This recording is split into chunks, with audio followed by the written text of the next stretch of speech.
Well, good evening, everyone. Welcome to Rotor Talk Live, Season 8, Episode 39, DJI Mini 5 Pro and DJI Update. Hope everyone's doing well. It's the end of September. October's here. My gosh. Wow. Got a full house tonight. Warren's here. Zach, Steve Janess, Josh is here. Josh, really enjoyed having you on. That was absolutely great. Thank you for coming on with Ray. Let's see who else. Drone Shots, Jody. Dale's drone action cam and Thailand videos. Let's see who else we got here. Dominic, welcome. Good to see you. Waypoint New England, welcome, my friend. RJ Redding, Terry Dugas, John Flynn, welcome, John. John Rocker. Let's see who else we got here. Johnny Droneflyer, welcome, Johnny. Let's see. Richard, welcome, Richard. Let's see who else we got. Art, welcome, Art. Let's see. Dover Drone Photography. Bill Grace, welcome, Bill. Jim Anderson. Okay. All right. Want to start off, and I gotta apologize. If you haven't known, our good friend Art is in need of some help. He just had a colonoscopy. And apparently his insurance didn't pick up all of it. So he started a GoFundMe. I did put a note out there about that. Art, if you still want, if it's still relevant, if you want, you're welcome to drop a link in the chat for that. Art would, I'm sure, would greatly appreciate your help. He's a member of the drone community, and we like to help one another here in the drone community. So, okay. So that's where we're at. I was going to mention it last week, and I'm sorry I forgot, but again, if you're able to help Art, I'm sure he would greatly appreciate it. And again, we help people, we help each other out here in the drone community. All right. Okay. Ron's going to join me here in a little bit. I did see that Marcus made it back from Spain in his big trip out there. It looks like he had, from all the pictures and everything, looks like he had a great time. Hopefully, maybe we're going to have him on in a week or two. Check out how his trip went. From everything I've looked, looks like he had a great time and a lot of fun. And I'm sure it's good. It's fun to travel, but it's always great to get back home. And oh yeah, by the way, let's take a look here. All right, here it is in all its glory. Okay, the Mini 5 Pro. We're going to talk about this here in a little bit. I filmed the unboxing, but I'm working 60-hour weeks right now. So getting out there and flying. Dr. Ted, welcome. Getting out in Johnny Yoki. Getting out there and flying is another story. I can film the unboxing. It's usually I can do that even in the evening. It kind of doesn't matter. But just the weekend, and last weekend I get paid on once a month on the last Thursday with a Friday. So I got paid last week. So I had to pay bills on Saturday. Sunday we do grocery shopping and all other kind of errands and stuff. It's just like yeah. Well, this week I've carved out some time. Weekend, I'm definitely gonna be heading out here. So Ron's gonna join me here in just a little bit. Got a lot to talk about tonight, and I mean a lot. I mean, there was just went out there today, and I'm looking both on Drone DJ and Drone XL. I'm like, holy cow, there is just a ton of stuff out there right now. So let's go ahead. I'm gonna bring up the first article here. Now there's gonna be some other article. Yeah, let's. Oh, before we get into that, last Thursday, was it? Or Friday? I'm not sure. Last Thursday, yeah, I went to the dentist. I got a new set of temps. And these are 100% improvement from the last set of temps I have. And I have another appointment coming up this Friday. And if all goes according to plan, which it probably should, I'll be getting my permanent set. So crossing fingers and all that. this was a 3.5-hour visit in the chair. Okay.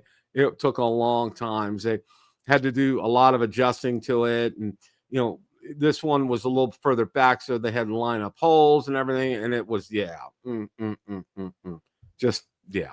But, and and I got to say this, it feels really funny during that time because they took the old ones out. I'm sitting out there without any teeth in my mouth. And it feels very, to say the least. So, yeah.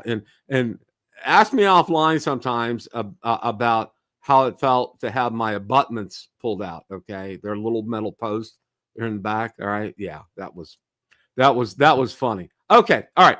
First article we're going to get to tonight is there was a firmware update for the Mavic 4 Pro, and I wanted to go ahead and cover that. Now, you guys know, and sitting behind me, you probably can't see it because I don't have the box facing you. That's the Mavic 4 Pro. And again, that's hey Jay Bird, welcome. Lynn Smith, welcome. Again, you know, I'll probably be doing an unboxing and getting it out and getting it for its first flight this weekend as well too. So, okay, Art, thank you for dropping that in the link.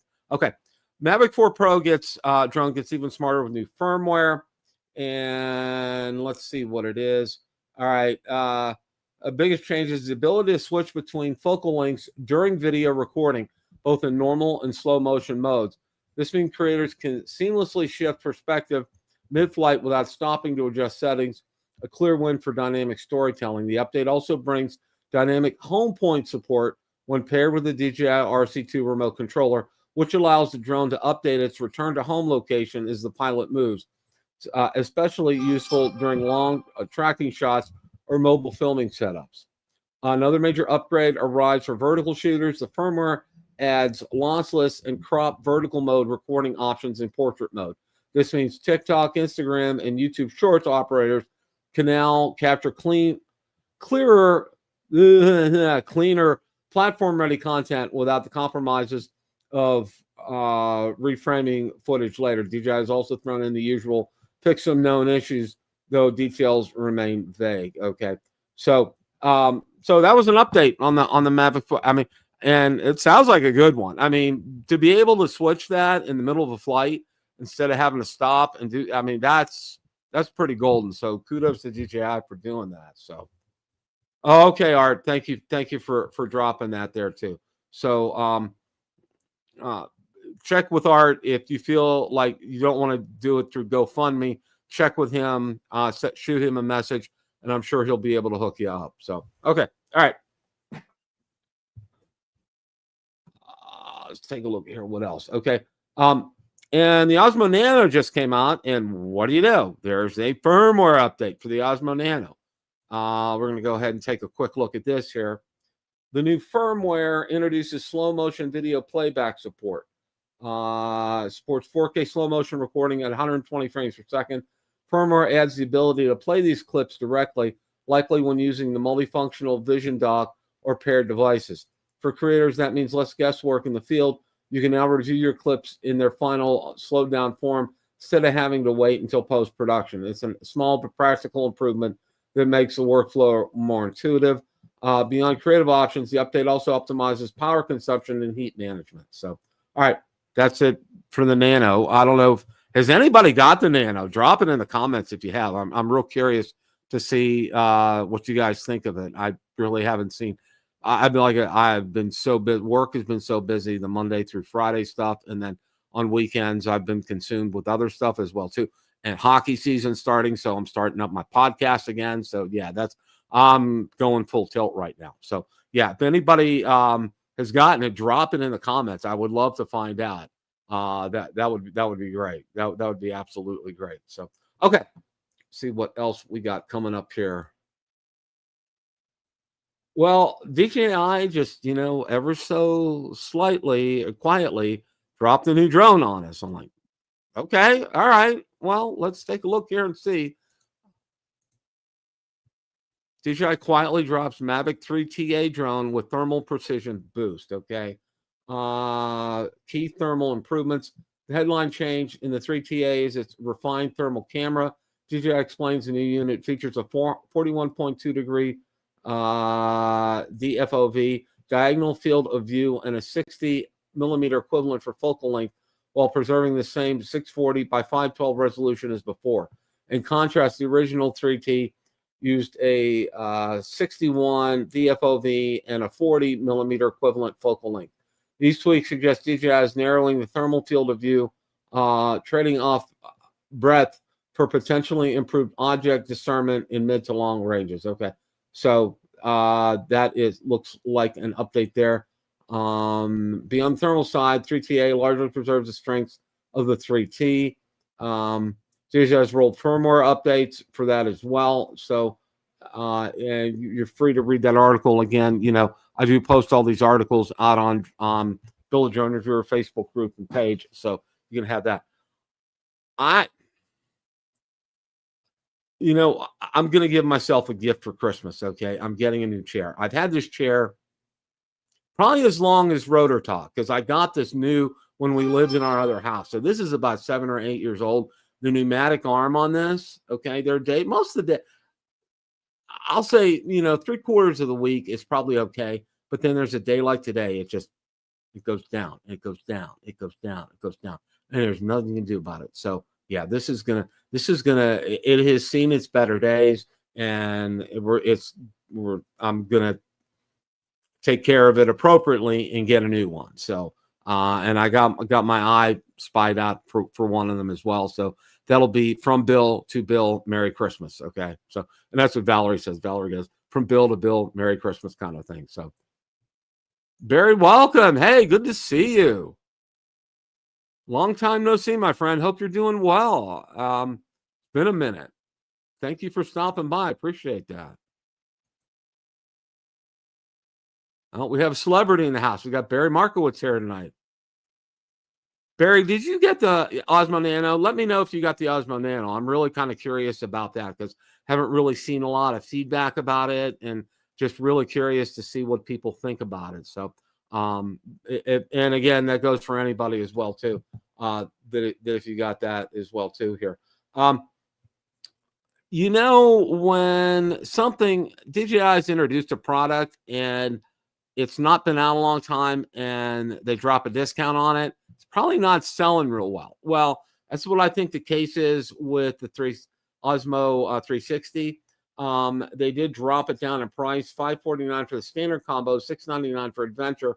Now, just a couple months later, DJI has done something almost unheard of, a massive 25% discount on the 360. The standard combo is down to $412.99. In the adventure combo, with an invisible selfie stick and multifunctional battery case, is just $524.99. Okay, here's the kicker. This is first major price cut since launch, and it's billed as a limited time deal. Once the inventory moves or runs out, the price bounce back is practically guaranteed. So if that's something that interests you, you can definitely go ahead and take a look at that. Ron, how are you today? Hello, Bill. How are you tonight? And I'm looking forward to Steeler Nation tonight because the Steelers are in first place now. Oh, I got so much to talk about that. It's not funny. Wow. Well, just hang around, folks. We're going to be good later on. But yeah, that's going to be on this price cut on the DJI 360 camera. Well, of course, the GoPro just released their Max 2 360 camera this last week.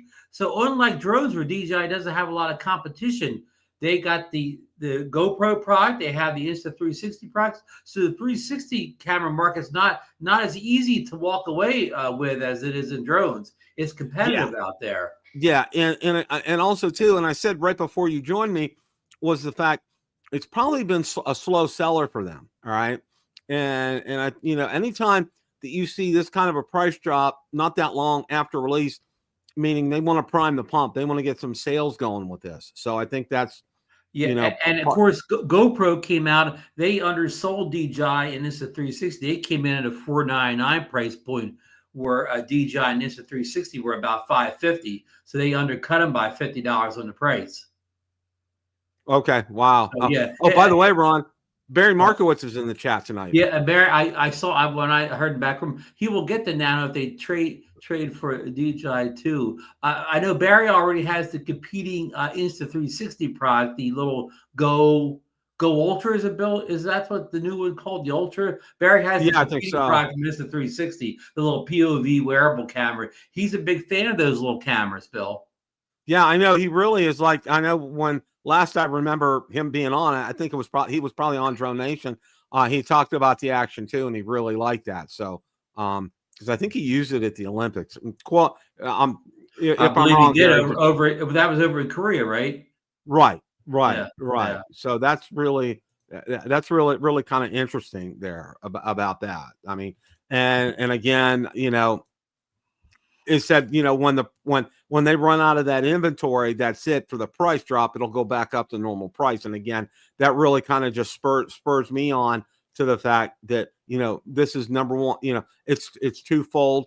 It's a Kickstarter to get sales going, and then also in competition with GoPro and Insta360 as well And too. remember, the problem for DJI is you can actually go to GoPro's website or Insta360's website and order their products directly from the company in the US. You cannot do that with DJI, right? You have to That's go get right. it on Amazon or some other eBay or some other thing. You can't order from the mothership like the other two companies allow US citizens to do. Well, I don't know if you saw this, Ron, but the Action 4 has gotten a price cut. Yes. It's now for $239 in the US, Yes. down from $289, a $50 price cut on that. I think, and there's been a lot of talk about an Action 6 coming out as well too. Right. And every time that we see things like that, it prompts usually some of the previous models to go on sale, and here we are with this. I mean, that's a great price, $239 for that. That's fantastic. It's a great camera, great price.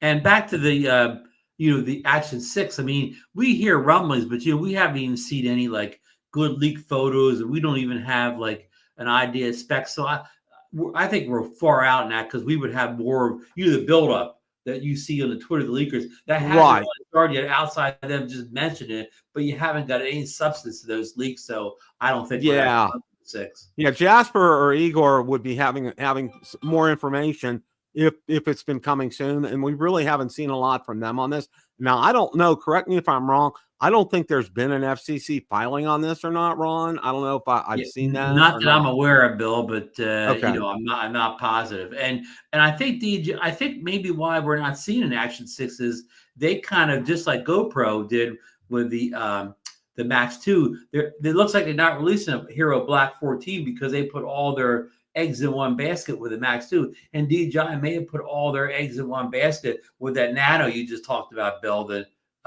what Osmo Nano. So I think they put all the focus on that, because the Nanos, unlike other POV cameras, it's not a step down. People have done comparisons with the Nano and the Action 5s side by side, and it almost looks as good as the 5 Pro. Exactly here. And here's probably one of the reasons why the 360 was on sale. GoPro takes on DJI with true 8K Max 2 camera release, and one of the big things is those lenses are swappable. I mean, they made it user swappable, Ron. And Bill, even better than the Insta360 product, they were usable replaceable, but you needed like kind of a suction cup tool to get out. These just screw, and you don't even have to watch a video. You don't have to learn anything to replace these. Remember, DJI kind of messed up for the consumers. They don't have user replaceable lenses, so I think that really hurt their camera release. I agree, Ron. I mean, it's nice to be able to do this in the field, and everything I've seen about it, it really looks like, if this is your kind of camera, I think they really kind of hit a home run with this. I mean, it really answers a lot. It checks a lot of the boxes as far as features are concerned. Yeah, GoPro may be back with this camera, huh? It could be. So, and again, if that's something you guys want to read, go ahead out there on Bill Drone Viewer to go ahead and take a look at that as well too. Now, there's a few articles here, and I wanted to cover this because there's been some talk again here, about DJI status in the USA. And the first article here, and this was out on Drone DJ, and it was very interesting, different from some of the other ones. The question is asked: is DJI subsidized by the Chinese government? And I'm like, wow, that's a real attention grabber right there. DJI attributes its success to a blend of early market entry, relentless innovation, and strategic focus on accessibility and quality. Okay, DJI leads the market because it created it. You know, a lot of this is true here. Investment in R&D, supply chain integration. DJI's ability to scale operations and effectively integrate its supply chain further contribute to its success. Is DJI subsidized by the Chinese government? Here's DJI. DJI critics often cite one story in the media as proof of direct subsidy for the company. To be clear, DJI's majority ownership rests with our founding partners. The remaining investors are from the private sector, with the exception of less than a 6% stake and under 1% voting rights that are owned by several state-owned banks, one state-owned insurance company, and 2 municipal investment funds. These enterprises are the same as any institutional investor that purchases stock in a private company, regardless of where that company is headquartered. The equivalent investment in the United States would be a state-backed pension fund investing in U.S.-based technology companies. The investment is neither subsidy nor control and represents the same investor goal as every other interest. No government entity or representative sits on DJI's board or has any role in its operations here, okay? Contribution to the U.S. economy and future outlook. You know, I thought the timing of this was really interesting because if you went out on, and we're going to take a look at this next. Bill, that statement's a reaction to them losing the court case last week. Yeah, and that's exactly what I'm gonna be putting up here. Is there was a court case that DJI lost, and I want to cover this because I want people to understand what's going on here, and that this wasn't a knee-jerk reaction from a judge. Okay. The judge issued a 50-page ruling on this, okay? So this wasn't something the judge went to his chambers, 30 minutes later came out and said, no, you know, I'm ruling against DJI. And you have to read this here. U.S. District Judge Paul Friedman on Friday rejected DJI's lawsuit against the U.S. Department of Defense, which sought to remove the Shenzhen-based drone giant from the Pentagon's official list of Chinese military companies.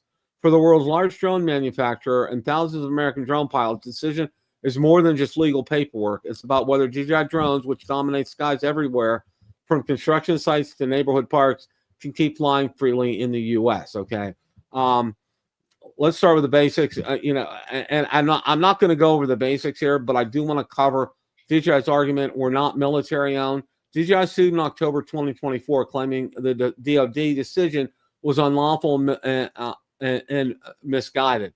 The company has long insisted it's neither owned nor controlled by the Chinese military. In fact, DJI stressed it doesn't manufacture drones for combat, has policies against military use, and designs its products for commercial and consumer markets. The drones you see filming weddings, surveying rooftops, or monitoring crops. Okay, DJI even pointed to what it saw as unfair treatment.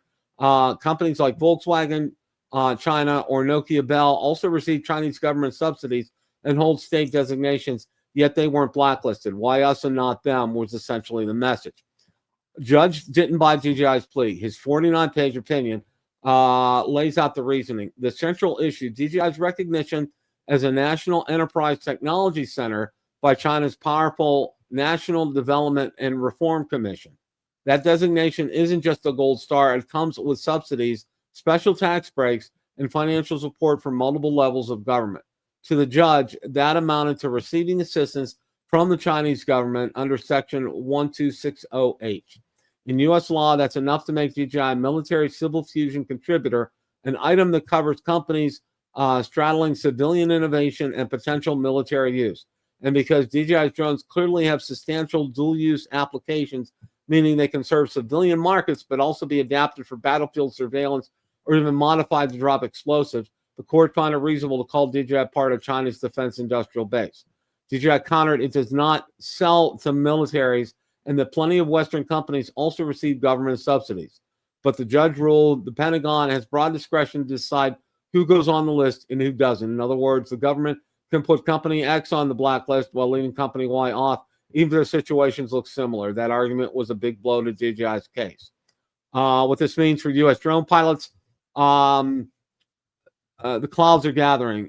Placement on the list has already shut out DJI of U.S. government contracts starting in 2026. All right? And for drone pilots, that raises some uncomfortable questions. What happens if future ban limits DJI's ability to sell or update drones in the U.S.? What if spare parts or software gets hard to access? Well, we've seen hints of this already. DJI isn't throwing in the towel. In a statement, the company said was disappointed the court nonetheless upheld the listing, emphasizes that the decision rested on a single rationale that applies to many companies have never been listed. DJI added that it's reviewing its legal options, which could include an appeal.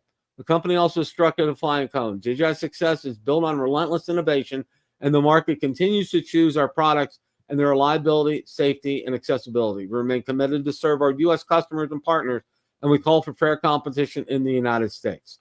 And it talks about tech wars here. What are your thoughts about all this, Ron?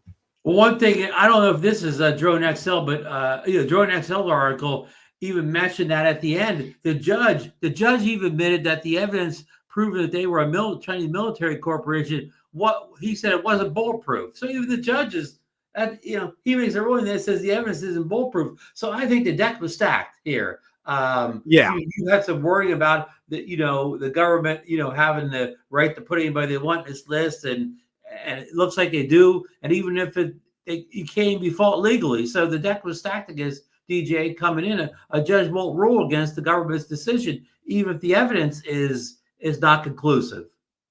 Yeah, and the example that they put up there, with Volkswagen and Nokia, it's very similar to what's going on with DJI, but yet they didn't rule against them; they ruled against DJI. So it's like they have a target on their back, Ron. Okay, DJI does, and it's kind of like, and I'm going to bring up Huawei, all right, because it was shown, okay, and the big difference between DJI and Huawei phones were shown to have security violations. Okay, they opened up and found the chips in the routers and stuff. More the routers in the phones, I believe. Exactly. Okay. And that was enough. The FCC says, time out, wait a minute here. No, this isn't kosher. And then that stopped the process. That was on physical evidence, not just on maybe they had the stuff in them.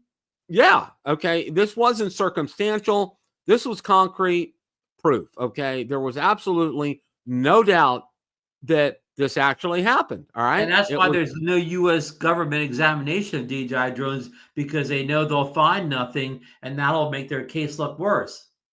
Yeah. Okay. Here's and one of the big things that I've seen a lot of people have had, and I know Vic Moss has talked about it, and some other ones have talked about this as well too, is the fact, okay, what other country has done this in the world? Okay. In the world, nobody. Yeah. Nobody else has done this. Okay. No. And, it goes back, and I'm not going to rehash this because, it's like everybody knows it's going to go back to that argument. Well, we're talking about our good friend from Skydio and his cronies and everything. Yeah. Lobbyists. Yeah. Yeah. And Ron, okay, I understand it to a point, but, and the other part of the argument is, companies like UPS and Amazon and Walmart, they want to do drone deliveries, so they want to keep the skies free and everything. You know what? It's more than that. Okay. I think something's in the works. All right. As far as a startup company here in the United States, and they want to give them all the attention front and center. They want to get funding for them. And that's a school of thought that I've seen. And Bill, if drones are so important to the American government, why did they start these efforts up 10 years ago before DJI got a giant lead? Yeah, exactly. I mean, let's even go back just a couple of years here, okay? As far as all this is concerned, all right. And it's been proven time and time again, when Stefaniak started all this nonsense a couple of years ago, all right, it's been proven over time and time again by big 8 accounting firms, Price Waterhouse. My gosh, it doesn't get, I mean, if you know anything about accounting, it doesn't get any better than them, okay, as far as accounting is concerned, all right? Pass their audit. I mean, that's not a small thing, Ron, because I know, because my roommate was a CPA and from college. And, if you can pass an audit from Price Waterhouse, all right, yeah, you're good as Yeah. gold. All right. Yeah, remember Stefanik and her crew. They don't let any evidence or facts get in the way of their argument. Facts? What are They don't facts? want to We hear don't need facts those. evidence. Yeah, We don't need facts. We don't need facts. So yeah. yeah. We're, So we're, this is we're, we're the government. We have all the votes. I can get enough people to vote for what I want because I'm going to promise to vote for what they want next time around. well, you know what? And let me say this, and we're gonna kind of get into a segue here because I want to talk. I want to talk about the Mini 5 Yes. Pro, and I know you I got a lot to have an say, article that you want to talk about here. But one of the first things that I wanted to say was when I got this and fired it up, the first firmware update, okay, it took about 12 to 13 minutes because it was not only for the drone, it was also for the controller as well too. And I mean, it restarted about 4 or 5 times. I mean, it took a good chunk, like about 12, 13 minutes for this to go. One of the nice things, and I don't know, and I haven't seen a lot of people talk about this though, is the charger. It's a parallel charger, so the batteries charge simultaneously, which is wonderful. Two batteries will charge at once. Right, 2 batteries will charge at once, which is fantastic. Now, Absolutely. how powerful of a power brick did you need for that to happen, Bill? I used the DJI 65-watt power brick. Okay, so 65 watts is sufficient. Okay, good. Yeah, it took about 2 hours to get the controller and all 3 batteries charged, which I thought was pretty good for 2 hours worth. Okay, yeah. I thought that was pretty decent. Were you charging them plus batteries or the regular batteries, Bill? Plus, I don't have the regular batteries. The regular batteries would have charged faster. Yeah, oh, I'm sure. And I also wanted to let people know, because I know one of the things, and I did this on purpose, was I ordered a 4th battery, okay, and that should be here in a couple of weeks in middle October. And props, I ordered props as well too. Those should be here coming up within the next week or so. But what's real interesting, Ron, from South Korea? No, they're both from China. And guess what? Oh, no tariff on each, okay? And I ordered them both from China. Had I ordered them from South Korea, there would have been a tariff on them.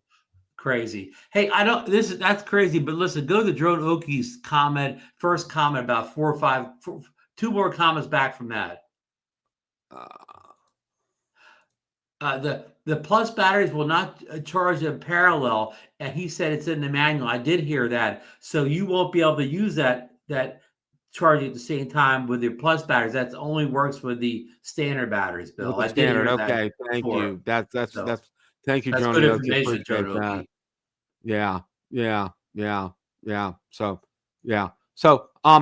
Ron, go ahead and share. I know you wanted to talk about the Mini 5 Pro and return to home. Yeah, well, actually, remote ID. Remote ID. I'm sorry. There's been a lot of speculation out there that these drones coming from South Korea, Japan, China do not have remote ID in them. So Lou Drone Angels, I don't know, is Lou in here tonight? He's in these chats a lot. He's in Brigantine, which is just an hour north of me and at the Jersey Shore. So he came over yesterday. We met at Lucy the Elephant, Bill, and he brought an Android phone over that had the drone scanner app on it. So I took the Mavic 4 Pro up, and it was up in air, like a minute or so, showed right up on drone scanner. We could see it. I flew it around a little bit. He tracked it all around. He tracked where the drone was, and I was on the drone scanner. So the Mavic 4 Pro definitely has broadcast remote ID, even if you buy it from one of these South Korean type countries. But then he recently purchased the Mini 5 Pro, and he's never put a plus battery in it. He only has the normal batteries, right? So he took that off. And within seconds, it was much faster than Mavic 4. It showed his broadcast remote ID. So what that tells us, Bill, is the Mini 5 Pro broadcast remote ID all the time, nonstop, no matter what battery you have in it. So if your goal was to fly a drone that won't broadcast remote ID, the Mini 5 Pro is not the drone for you, because it'll broadcast even on standard batteries straight out of the box. That's a great point, Ron. Thank you for sharing that. That's great. And I will have the video. We shot a video on it, and I'm editing that video. Hopefully, I will get that video out tomorrow. It's a short video. And another fact that Johnny just sent me before the show here, it's been a lot of speculation about whether the Mini 5 Pro has ADSB. Am I saying it right, Bill? The technology ADSB, flying over. Well, Johnny confirmed that it does not have ADS-B on it, like we see on our like the Mini 4 Pro had, and the Air series drones and the Mavics. So that could be a bit of a con. Well, that's something that they could add as a firmware update, to add that on there, because that's firmware. That's not, that really is what it is, because it needs to receive that signal from other aircraft to turn on ADS-B. So I mean, look what Joe Noki was saying there. He said he tested today and it did not broadcast. Well, again, the Mini 5 Pro that Lou had, it barely took off. These drones have to be in the air, Bill. You can't test the drone in the ground. But I mean, within seconds of it taking off, we could see it right there. We could see it broadcast remote ID and drone scanner. We were using drone scanner, Drone Oki. Awesome. On a I don't know what model Android phone. And Johnny's saying, here he's saying in the chat, he does not have ADS-B or whatever. So that's kind of interesting, Bill. You say it could be added in firmware, but the Mavic 3, Mavic 4, Air 3, Air 3S, I think even Air 2S and Mini 4 Pro all had it out of the box, Bill. Right, day one it was there. Yeah, I think you're right, Ron. So, I think you're right here. That's kind of odd. And it looks like from what this article talks about, the Mini 5 Pro has gimbal roll rotation. It's like the Mavic 4 Pro. Take a look here. The Mini 5 Pro was released. We all thought we knew everything thanks to the endless leaks. But DJI kept one incredible feature up its sleeve: the ability to rotate the entire camera and gimbal assembly up to 225 degrees during a flight. It was a gift inherited directly from his massive, expensive uncle, the Mavic 4 Pro. Let me tell you, it's a game changer. And I think I saw some footage on this already before I even saw this article here about that. And I think you probably saw it too, Ron. Yeah, it looks really good. In fact, the 225 roll looks better than the 360 roll in the Mavic 4 Pro. Well, you don't have to do 360, but the 225 is all the roll you need. And this wasn't kept that quiet, Bill. Remember, we saw it in the last couple of weeks before release. We just did not know what it meant when it said 225 degree, whatever. The number was there. We just didn't know what it meant, Bill. Exactly. And and you can see right here, there's some tips on there. Mix it with other gimbal moves, combine with drone movement, use cruise control, adjust your speed, shoot in high frame rates. A single feature, a rotating gimbal on a Mirror Series drone. It's a perfect example why I love DJI. They take a high-end professional feature from their most expensive flagship and find a way to put it on their smallest, most accessible drone. It's a brilliant and powerful of creative technology right there. So, I mean, that was fantastic that DJI put that on there, Ron. I think that was a great move for them. Yeah. But let's not get too carried. Let's not get too carried away. Somebody saying putting their lowest drone. Remember, the Mini drone started out as like a $400 drone with a Mini 1. Now it's like $1,000 drone. So these Minis aren't our father's Minis. These Minis are they cost a lot more than they did in the old days. Yeah, they really did here. Now this article here from Drone XL, the author says DJI Mini 5 Pro's first flight, the best drone yet. And you can take a look at some pictures on here, which are some absolutely fantastic at night. The low light capability is fantastic on this, Ron. At the low light, yep. It really is. Small details, big improvements. Manually move the joystick to the center position and push up on the left stick. Automatically screen. Press the takeoff button, the screen, and then press and hold until the circle completes automatically. Press the takeoff button, and then instead of holding the screen, press the C1 button. Okay. The small, for example, auxiliary light is what they're talking about here. High altitude performance check. Drone was announced as the fastest Mini yet regarding flight speed, ascent speed, and charging speed. Couldn't test the charging speed. The ascent speed, however, was announced to be 10 meters per second. In my test, the drone behaved better than the previous Minis, but still fell short, only 7.5 per second. Here, I'm also about to do a battery hover test as well, too. Well, remember, Bill, these speed tests are kind of like the battery length tests or whatever. You're never going to hit the number Well, what was real interesting, Ron, what was Pardon? real interesting was, after I powered it up, of course, I powered it on, to do the firmware updates and everything. And then, I went through and I like to do my calibrations. I'm just kind of anal about that. I think I've always Old school, huh? old school. I know Lauren said it a few years ago, just go in there and get it done and do it. And I did. Well, one of the things that was really interesting was, and this was less than 5 minutes after the firmware update and it's on and everything. Inside the house, 22 satellites. And that was inside the house, right in the kitchen. 22 satellites. Said it could take off. Lou had 38 satellites at one point. Yeah, I never have, because I've powered on obviously, we all power our drones on inside the house and fire it up and hook it up with the controller and test things out and things. But almost always, it's like can't take off, no satellites, that kind of thing. 22. It's like, and I'm not even, it's like 15 feet from the door. I'm like, you got to be kidding me. You're not even trying. Yeah. I'm not even trying with this. It's, wow.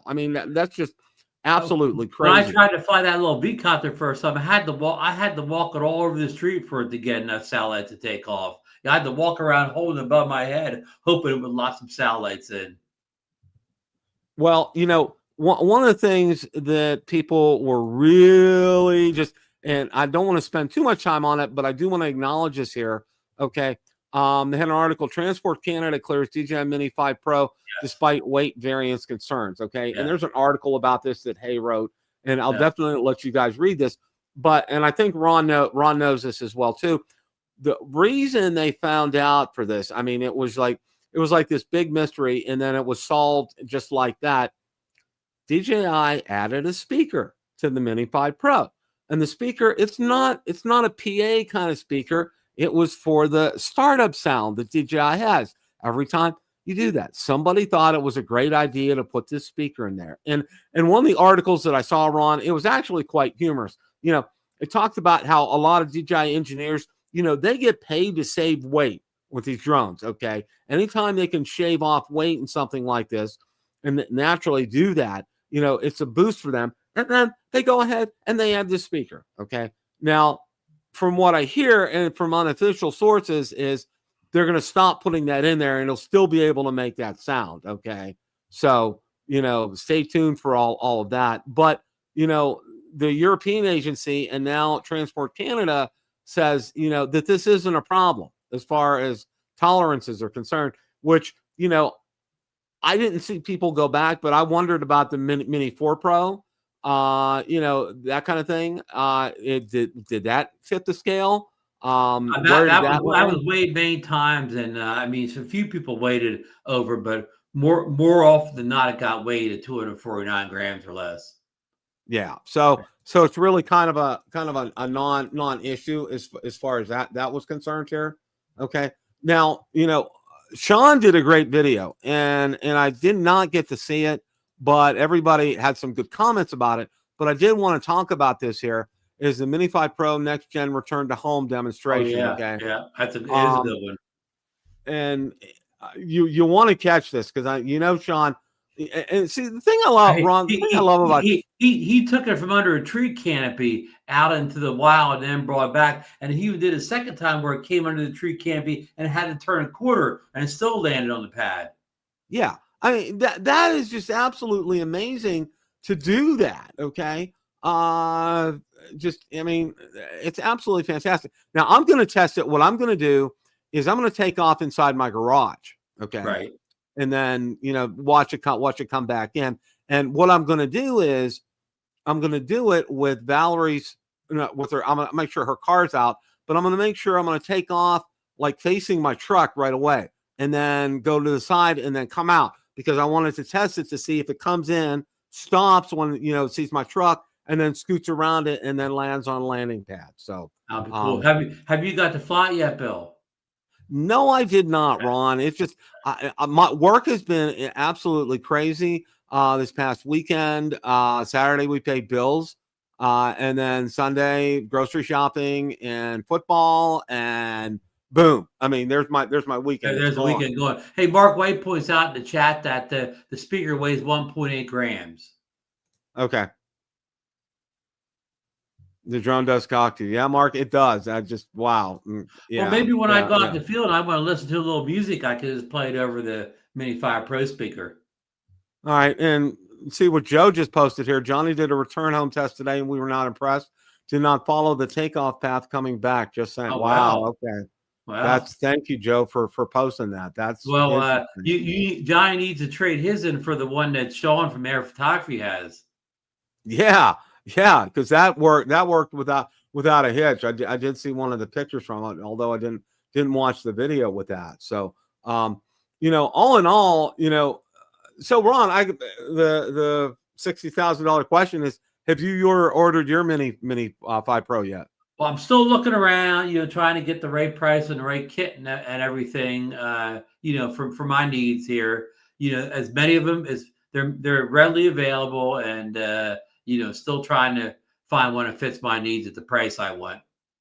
Well, I was impressed with this seller because, I chose the seller because they said that they absorbed the tariff on there, and Right. the shipping time was absolutely fantastic. In fact, well, what was interesting was I ordered the Mavic 4 Pro 2 days later than the Mini 5 Pro, and you know what? They both came at the same time. FedEx had Wow. both of them. The driver dropped them off both at the same time when he brought them to the door. So same seller.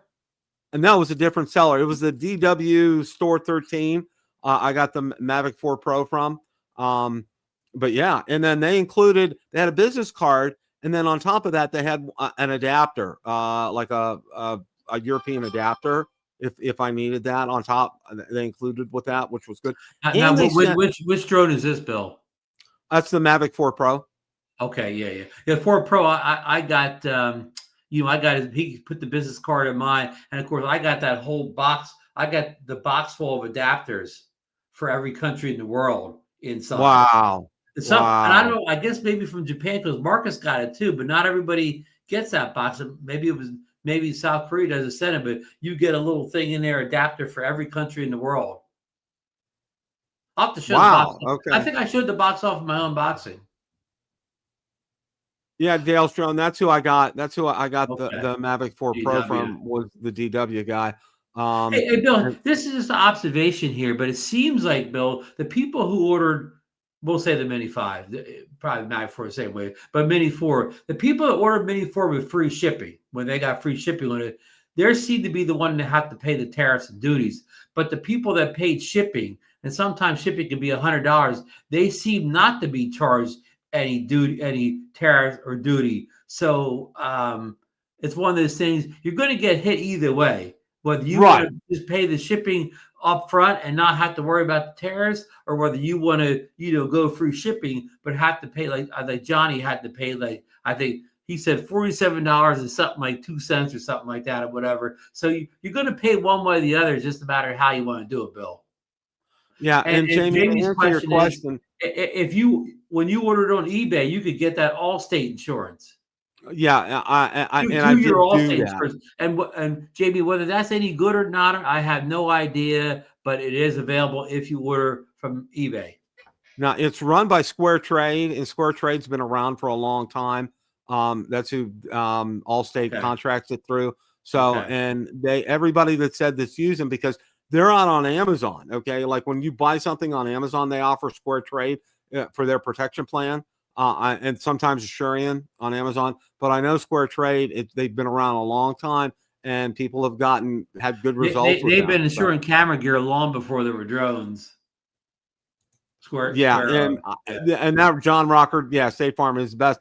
I got to contact my agent. It's like, okay, Bill, how once you float a drone, will State Farm still insure it? I think that's why I want to go ahead and shoot them an email. What's interesting is the guy who I deal with, the agency who I deal with, he has like 30 people that work for him. Okay, the guy has a gold mine. All right, number one, and you deal with people, and there are certain people that handle the personal articles policy for him. All right, and you have to deal with them. And then it's a kind of it's not, you call them up and want to add something kind of a thing. What I want to do is I want to call them up want to say what's on there because they probably have some things that I need to take off, like the Mavic 3 Pro. Probably the Air 3 is probably still on there. I probably still have my Spectre Air, and I did spell. Oh yeah, I sold the Spectre Mini this week. Okay, that finally finally sold.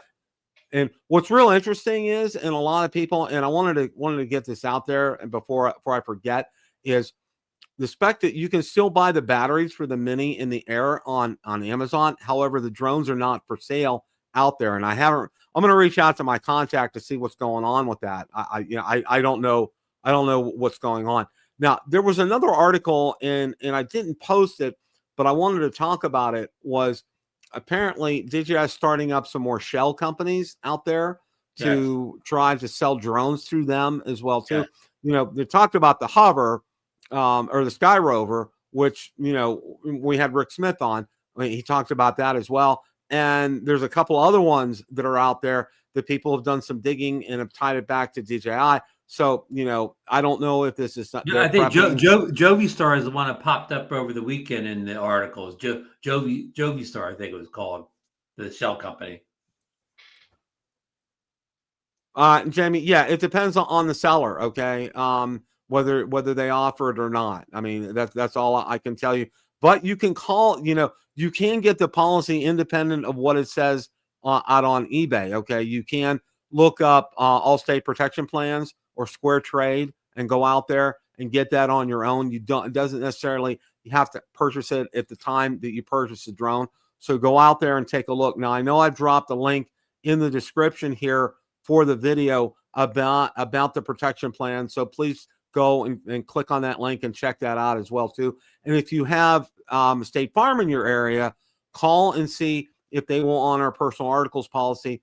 I've heard a lot of people say yes, they will honor that. Okay, and I heard originally, if you're going to use State Farm, would you call a local agent or would you do it online at the website? What do you think would be better? I would call a local agent because when you call them at their number or try to do it online, it probably can get convoluted that way. Because I think different agencies handle things differently. And he's been very generous, and his staff have been very generous. In fact, on my personal articles policy, I cover like my 80-inch big screen TV as well in here. All my laptops, my monitors. I pay a pretty good chunk for it on an annual basis, but I have peace of mind. It's full replacement coverage. There's no deductible on this, which is wonderful. So John Rocker, he agrees with you. Go to a local agent. Don't do it on the website. Yeah, definitely. That's something that you want to do. You want to go through your local agent. So we're going to stop. We're done with drone talk. Okay. So this is the part of the show where we're talking about football, NFL football from the previous. And I just want to mention the Pittsburgh Steelers played the first game ever in Dublin, Ireland. And they came out victorious. The only bad thing is that their backup quarterback got mugged out on the street the night before the game. Yeah, Skylar Thompson. He got formerly with the Dolphins or whatever. But I guess he went down to where the bars were or whatever, and they probably told him to stay away from that rough area. But he got himself mugged down there. Well, there are. I think there's a pub about every half block in Dublin, Ireland. So. People say a football player got mugged. Well, Skylar Thompson is probably the smallest man on the team. He's probably 6 foot, 180. So, and I know that's probably big in real life, but in football, it's small. He should have taken somebody like Cam Hayward with him. I bet you nobody would have jumped him then, right? Or TJ Watt. You take somebody like Could you imagine somebody jumping TJ Watt?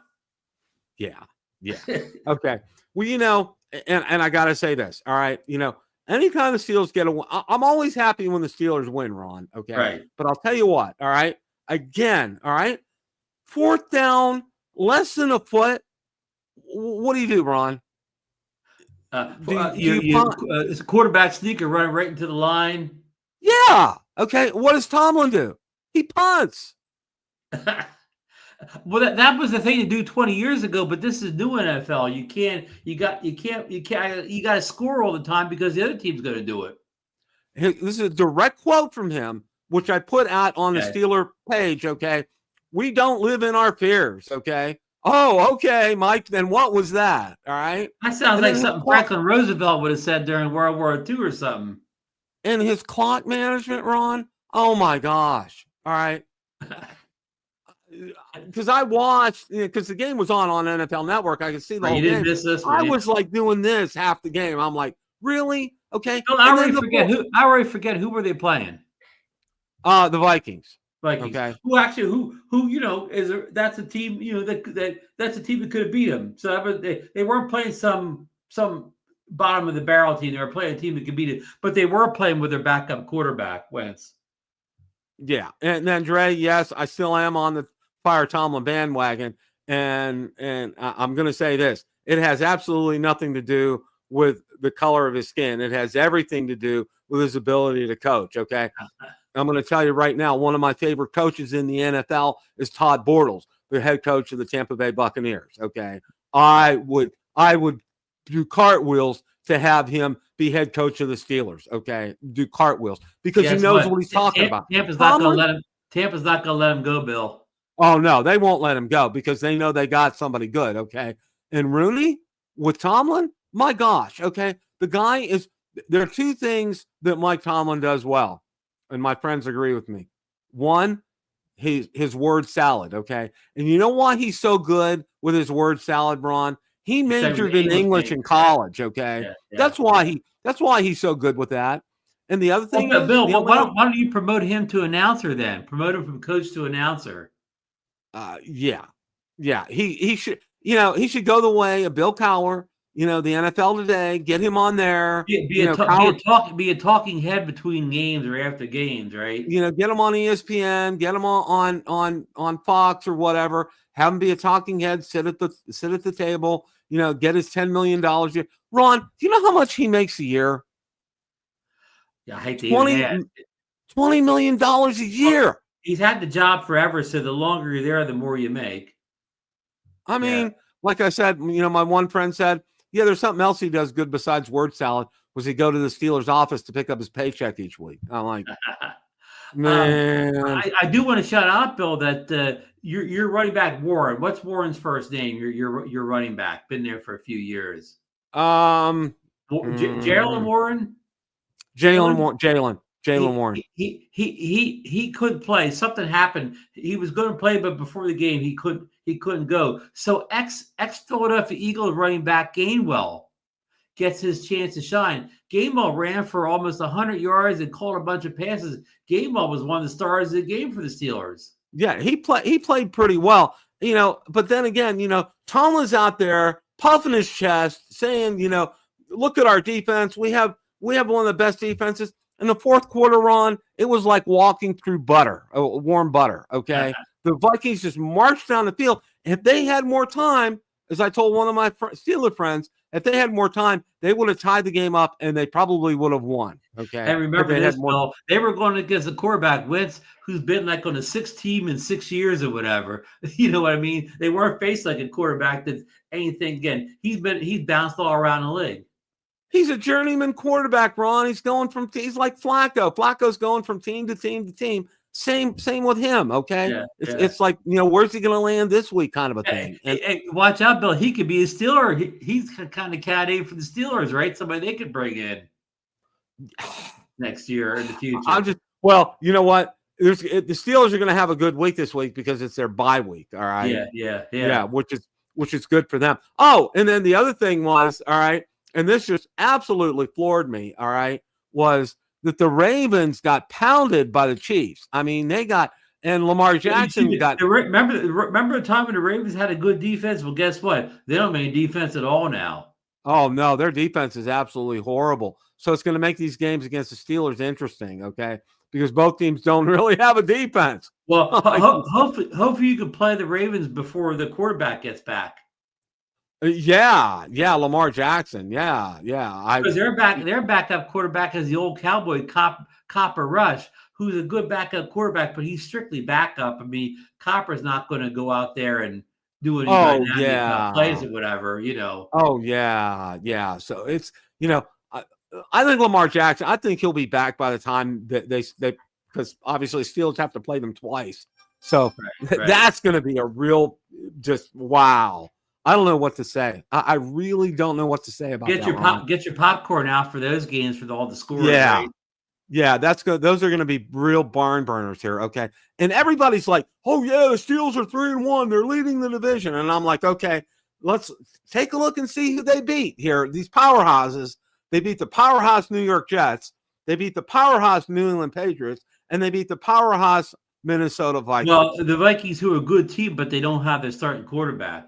Right. Vikings are a decent team. Okay. But no starting quarterback. Okay. So, yeah. I So mean, these aren't the when he has that winning record and scrapes the playoffs, he won't be facing those teams in playoff game number 1. None of these teams are going to be there that day. Well, the meat of their schedule's coming up. They got to play the Bills up in Buffalo. Okay. Yeah. Aren't they undefeated? Yeah. Yeah. I mean, I'm like, they're going to go. It's their last season at their old stadium, and they've been playing like a house of fire this year. Josh Allen is Aaron Rodgers licking his chops, looking at the Steeler defense tape or whatever. Well, and one of my friends put it so well, and I think you guys probably remember the phrase. He's held together by rubber bands and Elmer's glue. Okay. As far as Aaron Rodgers is concerned. Well, I mean, so far so good. How about your ex-Steeler quarterback? What's his name with the Giants? Russell Wilson. He didn't even make it 3 games before they benched him in New York for the rookie. He got benched, and Jackson Dart came in, and he won. Okay, go figure that. All right. So there you go. So, the guy that was the Steelers starter last year didn't even make it 3 games with one of the worst teams in the league. Right? The Giants only win. They're one of the bottom of the barrel teams, and he went 0-3 with them. So it's under. Why the Steelers got rid of him now, but you also wonder, well, why didn't they see this in the first place? What did the rest of the league do that Wilson was done? What did the Steelers see that tell them that he wasn't done last year? Yeah, it just kind of boggles my mind here. And you know who I think really feel Wilson overall. In Wilson's prime, he's a Super Bowl winning quarterback. If he was prime, you get him right away or whatever. But he's far past that prime, Bill. Yeah, he needs to hang out the spikes. You know who I feel bad for is Justin Fields. Okay, if he'd have stayed with the Steelers, okay, and if he had a coach that knew what he was doing, okay, and especially an offensive coordinator that knew what he was doing, could mold him into a good quarterback because he has good talent and good raw skills. Okay, he had a good game this weekend for the Jets. He did, but he's with the Jets. I mean, it's like, and he did light the Steelers defense up in week 1, right? Yeah. Oh yeah. He tore. Wasn't that the crazy game where the kicker had to kick a 60-yard field goal to win it or whatever? Yeah, with less than 10 seconds left. But Fields. They talked about Rodgers in that game throwing the 4 touchdowns, but Fields lit the Steelers up. Yeah. It's just, I'm glad it's a bye week for the Steelers. I mean, well, they don't. They're 3-1. They don't even need the bye, right? You should have. Yeah, they don't need the bye right now. Well, they really don't have anybody who's really, they don't have a lot of what I would call devastating injuries. I mean, minor bumps and bruises, that kind of thing, stuff that people can come back from. So, it's always good to rest up an additional week. But, I'm just still, I don't know if you saw this. You know who went over for the game? Jerome Bettis and Ben Roethlisberger were there. I didn't see that. There was a picture of them standing on the sidelines for the game. Good. I'm like, I just enough said. Okay. Ron, I was preaching to the choir. And everybody got sick of me saying this. And this was like 3 or 4 years before Ben retired. I said, you know what? They need to get somebody now, and they need to start grooming him to replace Big Ben. Okay. Everybody's like, Ben's playing well, blah, blah, blah. I said, they need to start doing this. Okay. Or I said, we're going to be in quarterback purgatory again, like we were when Bradshaw retired till Big Ben stepped on the field for the first time. By the way, you know what I saw a video clip of, Ron? When he came in the very first game he came in, when Tommy Maddox got hurt, okay, and Ben Roethlisberger came in, they still lost the game against Baltimore, but I think he led like 2 or 3 touchdown drives to do that. Right. And then the next weekend, they played in Miami, and it was like a deluge. And the field was muddy, and he won. Okay, he came back and he won. And they went to the Super Bowl that year. I mean, it was pretty crazy what happened that season. His first season in the NFL, and and it goes to show. And now, of course, a different head coach. Coach knew what he was doing. Cough, cough. That kind of thing. So yeah. Well, look at Green Bay, for instance. When Rodgers was still there and playing well, they drafted Jordan Love. He sat behind Rodgers for a couple years. Rodgers gets traded to Jets. Love steps in, and Green Bay hasn't missed a beat because they already had the young quarterback in the wings for a couple years, learn the game. Yeah. And speaking of Green Bay, did you see Sunday night the Green Bay Dallas game? It was a 40-40 tie, the highest tie score in NFL history. I didn't know that. I knew it was tied. They went to overtime, and now the overtime, that old rule where if you scored a TD right away, the game was over. That doesn't apply any longer. Both teams get the ball now, like the playoffs. So Green Bay won the coin flip, but they elected to give the ball to Dallas. Dallas gets all the way down the 4-yard line, but they can't get it, so they got to kick the field goal. Green Bay gets the ball back. They almost messed up. Love threw the ball when he didn't really time. It was 1 second on the clock, and that's debatable. A lot of people say that 1 second ticked away. The field goal kicker comes in, he ties the game as it's going out, and they don't have a second overtime in the regular season. But 40-40 was the highest tied game in NFL history. Wow! And I mean, Bill, it'd be like a Steeler game to you. Like Dallas wasn't doing anything in the beginning game, and somewhere in the second quarter they blocked the extra point. How often do you see an extra point block? And they ran it all the way back. You know what happens when you run an extra point block all the way back? You get 2 points. I even know that. They said it hadn't happened in years or whatever. But from that point on, it woke Dallas up.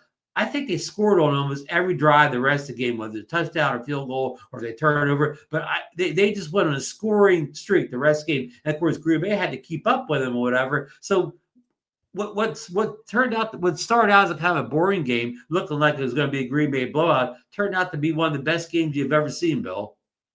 Oh yeah. That really does sound. And Dallas did all this with their best player, C.E. Lamb. They even played. They did that without. And guess who had a big monster game? Pickens.